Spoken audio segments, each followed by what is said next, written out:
Good morning. It is July and I decided to go after my most successful zucchini ever. I've never had a zucchini growth so strong, but I've never grown a zucchini in a bed. I've only ever used grow pots, and this thing is insanely huge. I had no idea you were supposed to trim back them because they've never done this well. Usually I just clear out the dying foliage and keep going, but this one just is a monster. So today I went after it and I pulled out the disease, the stuff I couldn't get to. I opened up the canopy. I don't generally have trouble with powdery mildew, but I could never get into it, and I found quite a few unpollinated fruit as I was going through. So at least now you can see in. Before, it was quite the struggle to get through the plant, but now it's much better. Here's a few examples of the unpollinated fruit I found. I didn't necessarily hold aside all of them, but there was quite a bit deep in there, which doesn't surprise me given how thick it was. I do see bees all the time in the flowers in there, but now I'm hoping I'll be able to better see the flowers. This side of the plant that is most clear because it was the easiest to get to, I guess. But here I'm going to show you, like, this is where I cleaned up everything on these bottom limbs. According to everything I looked at online, you want to cut as close as you can to the stem, and you want to cut as close to the stem as you can, open up the canopy, but cut anything below where fruit production occurs. I only cut things out above it if it seemed too thick or it was damaged. Sorry for the finger in the picture. So that was kind of what I went after as far as cleaning up the interior of the plant. I have no sense of if I did it actually correctly. One of the things they did say was try to get as close to the stem, because the hollow stems allow, if you leave the hollow spot in the stem, boring insects can get into it and it will get sick. So I tried to get as close to the base where it's more solid. There are a few that were harder to get to, mainly because it's pretty prickly in here. I'm not sure if you can see. No, I guess not. It's not as clear to me how to even show how prickly. I'm not sure if you can see these little spikes on here, and they scratched. I've been pretty heavily scratched up from this thing quite a few times.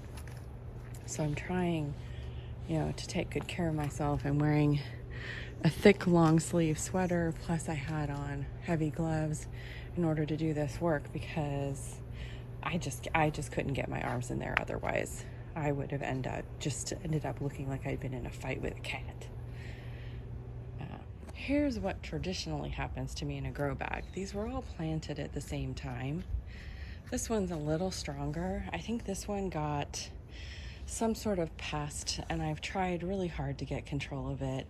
I have, I think, a leaf hopper and potentially white fly, and I've been treating them all with different natural-ish substances: Safer soap, Captain Jack's, neem oil, that kind of thing. Although it's gotten really hot and I'm concerned about spraying with neem oil now. I can see that things are starting to rebound in this plant. I'm not sure how much of this plant to take off. There's some interesting amount of damage. I mean, you can see the level of damage on these leaves from the leaf hopper. I'm not sure if I turn over the leaves, sometimes you can see them, and I try to, oh my gosh, I'm so bad at getting the right thing in the view.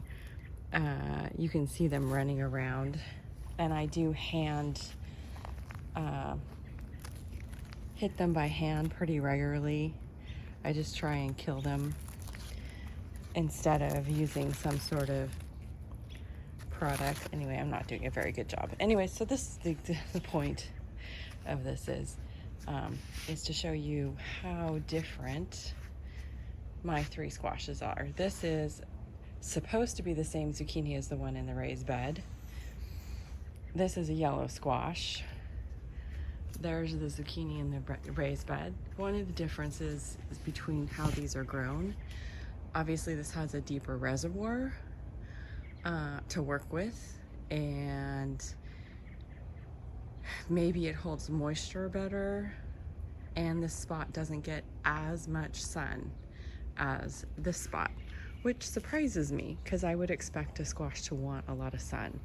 This one gets 8+ hours of sun over here, and these get, this spot gets maybe 6.